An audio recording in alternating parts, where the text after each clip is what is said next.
સુરતની રાંદેર પીપલ્સ બેંકના 10 જેટલા ડિરેક્ટરોએ સ્વૈચ્છિક રાજીનામું આપી દેતા નવી બોર્ડની રચના કરાઈ હતી। સુરત શહેરના રાંદેરમાં આવેલી રાંદેર પીપલ્સ કોઓપરેટિવ બેંક રાંદેરની વાત કરીએ તો આ બેંક સૌથી જૂની એટલે કે 3 વર્ષથી વધુ સમયથી રાંદેરના લોકોની અવિરત સેવા કરતી બેંકમાં છે। આજે સહકારી ક્ષેત્રે નવા નિયમો આવતા નિયમ એવો હતો કે બોર્ડના કોઈપણ ડિરેક્ટર 10 વર્ષથી વધુ સમયથી ડિરેક્ટર પદે રહી નહીં શકે। તે અંતર્ગત રાંદેર પીપલ્સ કોઓપરેટિવ બેંકે 10 વર્ષથી વધુ સમયથી ડિરેક્ટર પદ પર હતા। તેમણે સ્વૈચ્છિક રાજીનામું આપી નવો બોર્ડની રચના કરી હતી। વાત કરીએ તો બેંકની તો બેંક ઇલેક્શનથી દૂર રહી હતી। 15 સભ્યો બોર્ડ ઓફ ડિરેક્ટરમાં નિયુક્તિ આપી હતી અને સર્વાનુમતે આ નિયુક્તિ થઈ હતી। ખાસ કરીને બોર્ડ ઓફ ડિરેક્ટરમાં વિશાલ સેલર અને વાઇસ ચેરમેન તરીકે મહેશભાઈ ભારતીનું સર્વાનુમતે નામ સામે આવ્યું હતું। આ સાથે આજે 2026ના કેલેન્ડર વિમોચન પણ હાથ ધરવામાં આવ્યું હતું। મોટી સંખ્યામાં સભાસદો હતા, તેઓ બેંકમાં ઉપસ્થિત રહ્યા હતા। બેંકનો પરિચય આપો અને આજે શું કાર્યક્રમ રાખવામાં આવ્યો? મારું નામ વિશાલ કમલેશભાઈ સેલર છે, Rander peoples cooperative bank limited chairman.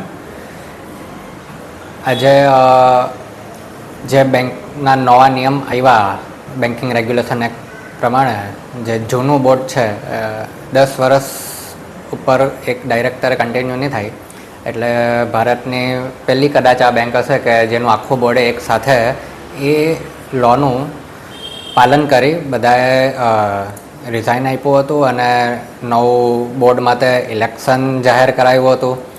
ઇલેક્શનમાં 15 જણે ફોર્મ ભર્યા હતા અને બીજા કોઈ ફોર્મ વધારે ન આવવાથી બધાને બિનહરીફ જાહેર કરવામાં આવ્યા હતા અને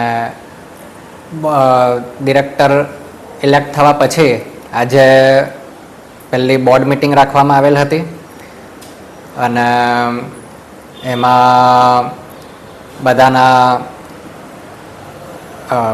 વોટથી આજે મને અહીંયા ચેરમેન તરીકે ઇલેક્ટ કરવામાં આવ્યા, જે બદલ હું આખી બોર્ડને તમામ સભ્યો બધાનો આભારી છું। વાઇસ ચેરમેન તરીકે મહેશભાઈ ભારતી છે, એ પૂર્વ આરટીઓ ઇન્સ્પેક્ટર હતા અને ઘણા સમયથી બેંક સાથે જોડાયા બી છે। તેમને વાઇસ ચેરમેન તરીકે ઇલેક્ટ કરવામાં આવ્યા તથા બીજા બધા બોર્ડ મેમ્બરને અલગ અલગ કમિટીના કન્વીનર મેમ્બર બનાવવામાં આવ્યા। આજે વિશાલભાઈ વાત કરીએ તો આજે તમે યુવાન છો, બાજુમાં બેસેલા રિટાયર્ડ આરટીઓ અધિકારી છે, કઈ રીતે સમન્વય સાથે બેંકનું પ્રગતિ માટે કામ કરશો? આઈ થિંક આ જે બેન્કિંગ રેગ્યુલેશન એક્ટમાં જે ફેરફાર આવ્યો, જે જૂનું જે વધારે પડતા વર્ષથી એક જ બેસી રહી છે ડિરેક્ટર, તે આઈ થિંક એના માટે જ છે કે જે નવી યુવા પેઢી છે તેને લાવવામાં આવે અને નવી ટેકનોલોજી અને નવી બધા સાધનથી બેંકને અપગ્રેડ કરી શકે।